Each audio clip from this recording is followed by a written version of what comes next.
Good morning, everyone, and welcome to the Wieser Podcast. I'm Jim Wieser. Very clever name is for the podcast, as you can imagine. It's been a while, folks. It's been a minute, as they say, since we last got together. And let me just go over a few preliminary kind of things, and then we can get right into the news and the information and comments and editorials of the day. I'm sitting here, so you all know, in beautiful Hammond, Indiana, at the newly renovated or continuing to be renovated, ongoing renovation of the WJOB studios. And it's coming along very nicely, and they're working very well. But as you probably know, those that listen to the radio show and those that listen to podcasts that are done from here, such as mine,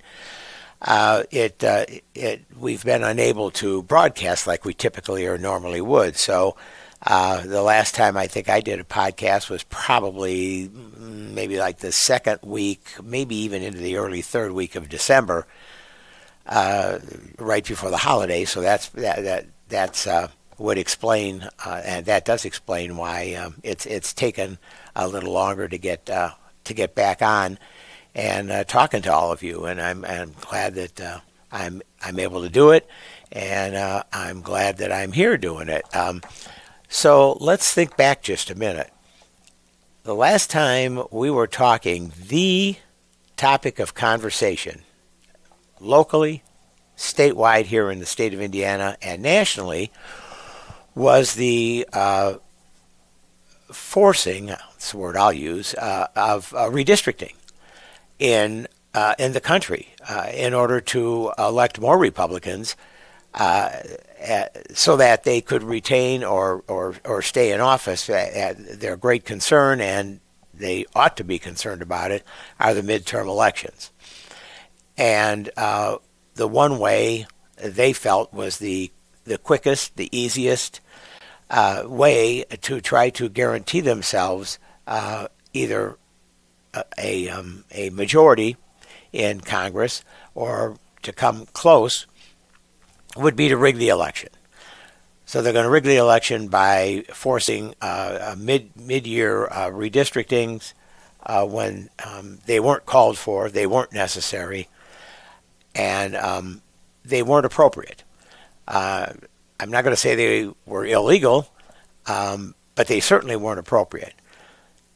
The reason I bring that up, one, to give you context as to why, what was going on in the world, the political world and the governmental world, less than 60 days ago, or approximately, less than 60 days ago. That was the hot topic across all realms. And all of a sudden, the Indiana legislature, specifically the Indiana Senate, in a very bold move, said no, we're not doing it. And this is a Republican-controlled Senate, highly majority Senate, and they said we're not about to do it. We don't think it's appropriate. We don't think that it's right. We don't think that it's necessary. And despite the incredible pressure that was put on a number of senators, not only from Governor Braun here in the state of Indiana and his folks, but from the President of the United States and his folks. And I've had the opportunity, although folks know my background, for many, many years I was a Democratic elected official. I was the chairman of the county Democratic Party for 8 years. Obviously, my preferences, my philosophies are pretty well known, but I do have a lot of Republican friends, a lot, because I sat on boards and commissions where it was required for Republicans and Democrats to work together, and we did. And I have a lot of good friends on that side of the aisle. I respect their opinions most of the time. I think they respect mine most of the time. And in discussions with them, with several of the senators, the pressure on them was enormous. I mean, state senators in Indiana, a a a red state, as red as most states can be, are getting calls not just from maybe even up the chief of staff of the White House, or they're getting calls from the guy, from Trump himself, and they withstood that, and they said we're not going to do it. They don't do it, and suddenly the issue dies, and the issue goes. And the issue, as happens with this Trump Republican administration, suddenly goes off somewhere else, and digresses and uses some other issue to distract, and instead of trying to work with their colleagues in the party, they just send a message: we're going to primary you. That's what we're going to do. We're going to show you, because that's how they operate. That's who he is. It's all about retribution. It's all about threats. We're going to primary you. And so here in Indiana, I could tell you the proof's in the pudding, because many of these senators, and certainly the several senators from our area, are being primaried. That's the solution that this administration comes up with.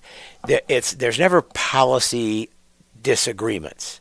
There's his way, the president's way, or the highway. That's it. It doesn't go any farther than that. That's the simple solution to everything. And if he's got a problem and things aren't going well for him, and in fact, in this particular instance, and in this particular time as I sit here on Tuesday, February 24th, nothing is going right for him. That's what they do. They just go get him. Go out and get him. It's a horrible way to run a government. It's a horrible way to live, quite frankly. But it's a horrible way and a terrible way to run a government. So let's think about it. So we go from what I was talking about, redistricting, and suddenly we have in less than 60 days, folks, just try. I'm not going to do it for you now, because there's some other things I want to get into. But try to think about, over the holidays, let's say since the end of December to the beginning of February, a 30 to 45 day stretch, try to sit down, and I challenge you to sit down someday and list the number of issues that allegedly have national significance and challenges that we've been through. It's dozens and dozens. There's no way in the world that you can figure out or comprehend bouncing from one issue to the next issue, to the next one, back to another one, and then another one that gets brought up. It just goes on and on. In fact, Adriana, our producer, and I were sitting here prior to the show beginning saying, how can we keep up with it? How is it possible that you can jump from issue A to issue Z, back to issue B, then D, then back and forth, and try to make a sense of it all, and try to figure out what is going on in this country? So let's just pick a couple things out of the air before I get into one issue that I find to be the most challenging, the most threatening to our rule of law and to our democracy, among many others that are. But this one, I have spoken about it before. I talk to people about it all the time, and I will talk to you in a minute about what I think is right now the most significant issue that we face as a country and as a democracy. But let's just take, for example, the most recent decision by the United States Supreme Court that advises, tells, directs the president that you can't do what you're doing with tariffs. It's not allowed. Oh, by the way, it's unconstitutional. I mean, on its face, it's unconstitutional. And 6 justices voted for that position and said, you can't do it.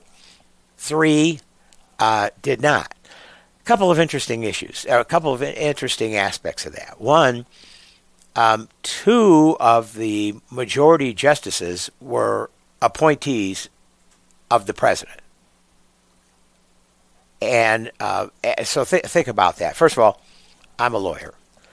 I don't look at judges in a political perspective. I've just never done that. I look at judges as independent arbiters, as objective determiners of the law, and that's as they should be.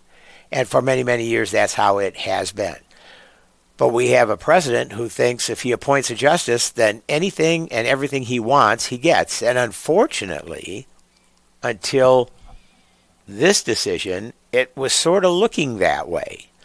I mean, he could sit back and he could take a position that is clearly, I mean, so clearly unconstitutional, so clearly a violative of the law, so clearly violative of the concept of separation of powers, so clearly violative of the fact that it's an inherent power given in the Constitution to the Congress of the United States. And he's had decisions in his favor that have been perplexing to folks in the legal community, have been perplexing to those that believe in the rule of law. But this time it doesn't work. Now, let me get untangled here before I choke myself. The decision that the court made last year regarding the immunity provisions, and the immunity giving some people describe it as partial immunity to the president, some describe it as more than that. But the fact of the matter is, it was I've had to read many, many, many court decisions in my career, many Supreme Court decisions. That's about as convoluted and illogical a one as I've seen. But he wins, and he praises the Supreme Court, praises the majority. Great people, they're all heroes. They all should get the Congressional Medal of Freedom. They all should get the highest honors in the country. And less than a year later, he's berating them. He's calling them lapdogs, saying that they're governed by foreign interests. I don't even know what that means. And in a tweet or a screed or whatever you want to call it, last night, says, "Well, I'm going to show them when I'm doing whatever I do, when I send out texts or I send out emails or when I'm on Truth Social, whatever I do, they're the Supreme Court, small s, small c. I'm going to show them. I'm not going to capitalize it." Folks, he's, and I'll get off that soapbox in just a minute. He is a petulant little brat. It's not like he's a petulant little kid. He's a petulant little brat. And for someone to govern that way and believe that it's right, that that the only reason you are attacking people and viciously and personally attacking people in their profession, in their person, is because you didn't get your way. You just didn't get your way. If you get your way, they're the greatest people in the world. If you don't get your way, we ought to impeach them. We ought to acknowledge that they don't belong in the system because they didn't rule in my favor. Well, that's one issue that's going on. I mean, there's many, many issues that we could talk about. You could look at the polling in this country now. He is underwater on almost every issue, every significant every major issue, even in immigration, that was his number one issue upon which he got elected. And he even messed that up because when your core values, I can't even call them values, are governed by cruelty and meanness and mean-spiritedness, lack of intelligence. I heard James Comey, who's the former FBI head of the FBI, who was a buddy, or at least the president thought he was his buddy, then immediately turned on him when it didn't go his way. And he said that this current administration, this current president is guided by and governs by two principles: malevolence and incompetence. And I can't imagine it being summed up any better way than that. It's governed from a cruel, mean-spirited lack of compassion and concern for the citizens of our country, for their plight, for the challenges that they have, all to accomplish their goals, which have nothing to do with improving the plight of the everyday American and citizen. And they're incompetent. They're absolutely incompetent. And I'll leave it at that, and I'm going to get into that in another podcast. But this is the primary focus I want to or primary issue I want to focus on today, and that is, of all this other stuff that the president does, this issue one day, these 5 issues the next day, this calling someone out this day, whatever it might be. We always have the ballot box. Ultimately, the people in this country have their voices heard when they vote. And that hasn't gone unnoticed by this administration or by the Republican Party. So what do? They create, or they design solutions to solve a problem that doesn't exist. They're masters at that. And all of a sudden, there's voter fraud, massive voter fraud. And we have to do something about that. Let's look at my own state of Indiana. They just passed a bill. The Senate committee just passed a bill to restrict early voting. Now, on its face, it doesn't seem overwhelmingly bad or inappropriate. It's we want to save money. So here's what we're going to do. We've had early voting in this state, in the state of Indiana, for about 16 years now. It's a wildly successful program. It opens up voting. It makes it. It makes it. And I'm not saying people should vote because it's convenient. That's not the issue. But it is a matter. It is in part a matter of convenience. But what it really is an opportunity for people to have more the ability to vote more easily. They have a number of selections that you don't just have to vote on election day, where there could be long lines, especially in presidential elections, and it could be inconvenient. You've got children to take care of. You've got jobs to take care of and do. It's been a real excellent tool. So excellent, in fact, that here in Lake County, I had the good fortune for probably somewhere between 13 and 15 years to be the attorney for the Lake County Board of Elections and Registration, and 8 years to be the chairman of the party that operates it. So the chairman of each party, Democrat, Republican, control, I don't necessarily like that, but are in charge of the election board and how people are hired, how they work, what kind of programs we develop, what kind of policies we institute. And I've been a part of that for well over 20 years. So I kind of know a little bit about this. And the early voting, which is what we're talking about right now, has been one of the most successful programs instituted relative to elections in this state in many, many years.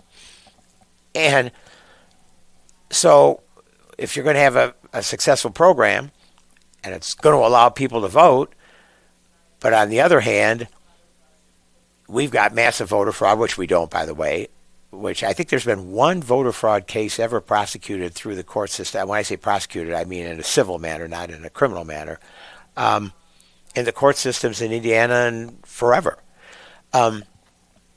And all of a sudden, it's become a pariah, and we have to do something about it. We can't let people vote like that. Voting is on election day only. It's kind of like the originalists on the Supreme Court that say, well, back in 1783, that's what people felt, and this is what it's got to be. It's forget about the Constitution being a living, breathing document. It's just, hey, if it wasn't that way in 1783, we can't do it. So the Indiana legislature adopts a rule now to reduce early voting from 28 days to I think it's 16 days. I've got it here. I know I can't remember if it was 16 or 18. I know it's a shorter period of time, and it's allegedly to save money and make voting more efficient. Well, here's a couple of thoughts on that, folks. No, it's not. It's to suppress the vote. It's to try to make sure that less people vote than they want to vote. It's a way to control the vote. It has nothing to do with saving money. We're talking about minimal dollars between 28 days and 16 days, certainly here in Lake County. We've got a very efficient program. We've got a very efficient manner in which we conduct the elections. The elections are done on voting machines, computerized, safe, secure. That doesn't matter. But going back to something I was saying before, in 2024, the presidential election, here in Lake County, Indiana, which is a large county, the second largest county in the state by population, we voted, early voting almost reached the same level as voting on election day. That's how important it is to the citizens of Lake County and to the citizens of this state. And you see that all over the state. In other words, it has become a tool to get people to vote and to give them the opportunity and to encourage a larger turnout. Prior to 2024, and I can't remember which year, maybe 2022 or 2020, Indiana was either 49th or 50th in voter turnout. Now, I've been around this area, politics, for a long time. Wouldn't you think that if you come up with a program that gives them the opportunity to vote and makes it easier and therefore makes the turnout, that would be a good thing? That you would get more people to vote? You would encourage more people to vote? No, that isn't what it's about all for them. We got to stop that. We need to protect that 49th ranking out of 50 states. That's an important thing to make sure that Indiana can proudly say we're if not 49th or 50th, we're so down and we're so low, and we're proud of that. We're really proud of that fact that we have been able to keep our vote total down. What are we talking about, folks? And Indiana is just a microcosm of what goes on in this country as it relates to voting. These concepts that they conjure up about voting and illegal voting and fraudulent voting, none of which is true, by the way. It's all a lie, And it goes back to it goes farther back than that, but to the 2020 election, the big lie that says that Trump won the election, it's a lie. I mean, it's not even subject to debate. But it's a lie. So what are we going to do? Well, we're going to get the FBI to go into Fulton County, Georgia, for alleged voter fraud, which didn't exist, doesn't exist, and from 6 years ago. From 6 years ago. And in the meantime, 10 million people are going to lose their health insurance coverage. We have, as the president is fond of saying, we have. I know he's fond of saying he can't say the word affordability in the way in which most of us speak. It has to be affordability because he has to be sarcastic and make fun of it. And says that's not even an issue anymore, even though it's the main issue, even though in special election after special election, they're getting pounded, they're getting clobbered. I say the Republican Party, the administration, in areas that Trump won in Texas by 17 votes 2 years ago, they lost by 14 votes this time. Folks, that's a swing of 31. But I digress for a minute. Let's go back to the issue of voting and why it's so critical and so important. So I'm going to go to this. Let's take it from state and local and jump up to the national, where we now have a bill called the SAVE Act. What a misnomer! What a misstatement of what that bill is intended to do. That bill is intended. There's only one result of that bill. The result is less people voting, suppressing votes primarily votes of minorities. Why? They're going to tell you, and they try to sell it as a voter ID law. Because people say, well, you got to have your ID, you got to show your ID when you do this, when you do that. No big deal showing an ID. Folks, I don't know about the rest of the country. We've had a voter ID law in Indiana for over 20 years. No, we don't need another one. We don't need a federal one. We have one. And everybody adheres to it. There's no objection to it. It's there. You go to the polling place, whether it's early voting or on election day. You show your state-issued license, let's say automobile license or maybe something else, and they look it up, they look your name up, boom, you vote. It's there. It's already there.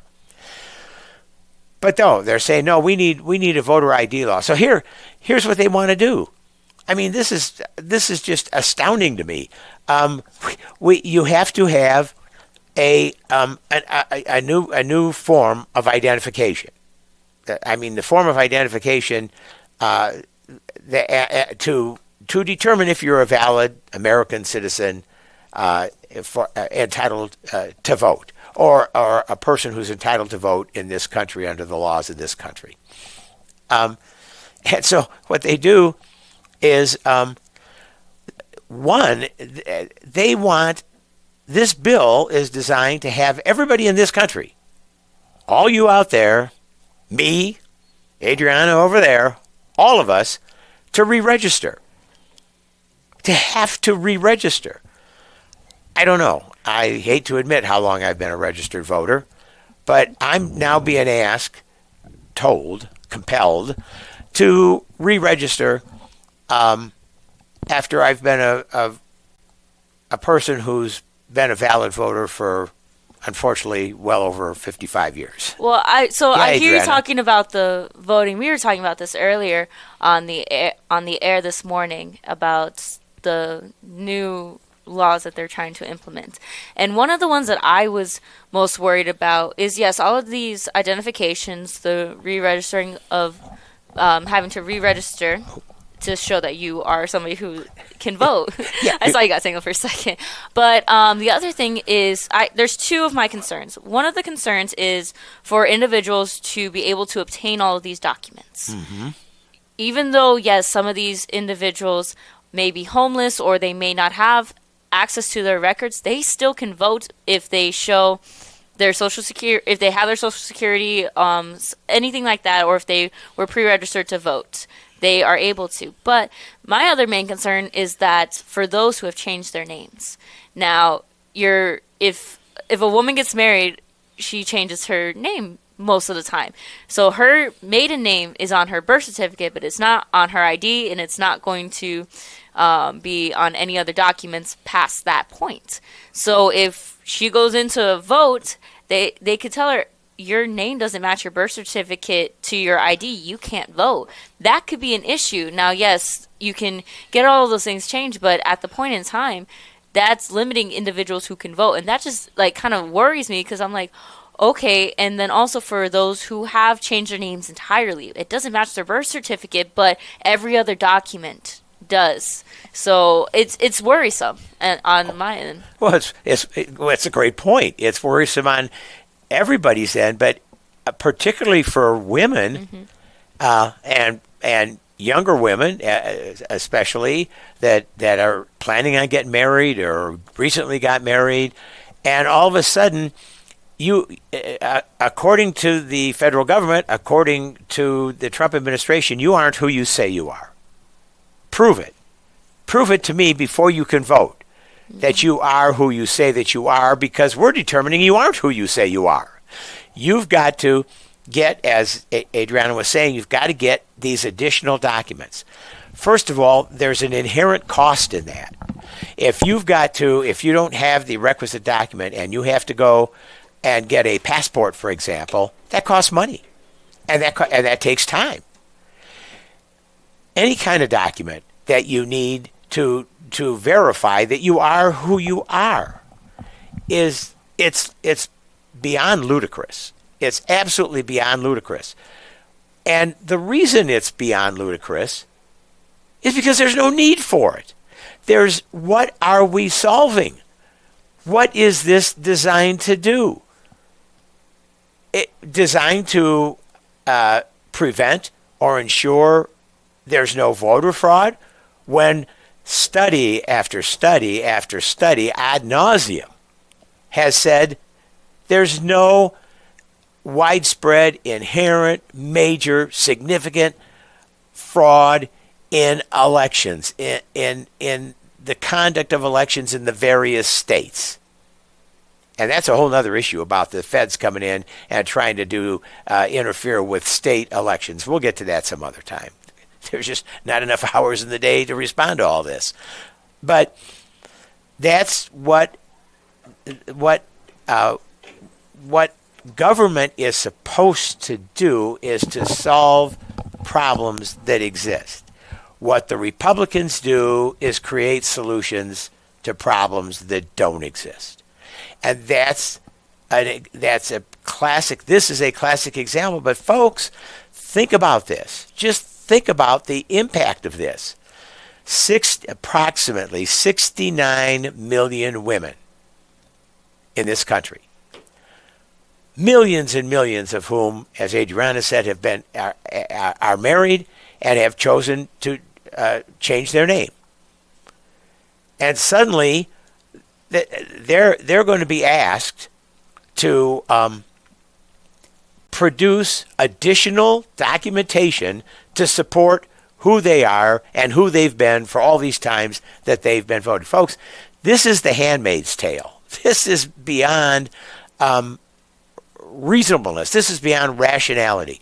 This is designed solely and exclusively to suppress the vote. Because the more you can condense the vote and the more you can rally your little group of people, your MAGA people or whomever, however you want to term it, to vote, then you have a much better chance of being successful. That isn't what our country and our democracy is all about. That isn't it at all. And the final thought I'm going to leave you with, and this is my fear. And I don't know, this one may be a little bit controversial, but this is my fear. that it's one thing to implement the law. It's another thing to enforce the law, as we're discovering. I mean, all kinds of court rulings have occurred against the administration on a variety of issues in the last year. But it's the enforceability of those laws. They just ignore it. The prosecutors ignore it. The FBI, the Justice Department, they just ignore it and say, okay, that's a judge's ruling, big deal. We're still going to do what we're doing. Here's my concern. If you think this law is important, if you are the President of the United States, or you're Chip Roy, the right-wing radical who's one of the proponents of this legislation, you need an enforcement mechanism. You need to make sure that it is carried out. And you need to make sure that the lie that you've been spreading for years about voter fraud, and just keep fanning the flames of that, fanning the flames to the point where now, well, you know, we've done it. We've done our sweeps, our in terms of detention and immigration, and we're kind of looking for things to do. So it's a good thing for ICE. That's what they can do. They can patrol and secure the ballot boxes. And I'm telling you, folks, it's not far-fetched in this world in which we live. Not far-fetched at all. And suddenly, and you don't have to be a rocket scientist to know, they're not going to go after the ballot boxes in Natchez, Mississippi, or Tuscaloosa, Alabama. They're going to go after the ballot boxes in Philadelphia, in Chicago, in Los Angeles, in New York, and they're going to seize those votes and be directed to seize those ballot boxes.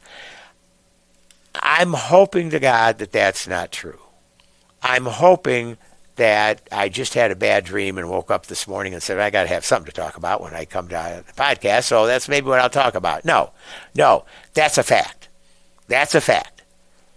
When the President of the United States says the Republicans should nationalize the vote, and then he says, well, in 15 states. Come on. We should have learned by now, and I hope to God we've learned by now, that when he says it, he means it, and they'll do it. So, folks, this piece of legislation is the worst I've ever seen in my career as a lawyer who's gotten involved in election law for many, many years. And I encourage everybody that listens, call your senator. Call your senator and tell them and let them know how you feel about it and how strongly you feel about it. We have to stop this. That's where we're at by now, folks. We, the people, we are the strength of this country. We have the right to determine a variety of issues and a variety of folks who represent us by expressing our voice at the ballot box. If anything needs protecting in this country, it's our ability to vote fairly, honestly, and safely. There's nothing any higher, there's no higher purpose than that, because it's up to the electorate, it's up to us to vote, express our opinion, and vote for people we believe that will go to Congress, the House, the Senate, go to our state Senate, go to our local offices, councils, city councils, town councils, and do the right thing, and do the American thing, and do the democratic thing. So, IB's exhausted. And that's the cue. That's the cue, Adriana. I thank all of you for listening. I'm glad to be back. I'm looking forward to many more shows like this, and we're going to branch out a little bit. We're going to have some guests coming in the near future. I think you're really, really going to enjoy and at least be stimulated, I hope, and start questioning yourself by the issues we bring up here and the discussion that we have. Everybody, have a great day. Thanks for listening.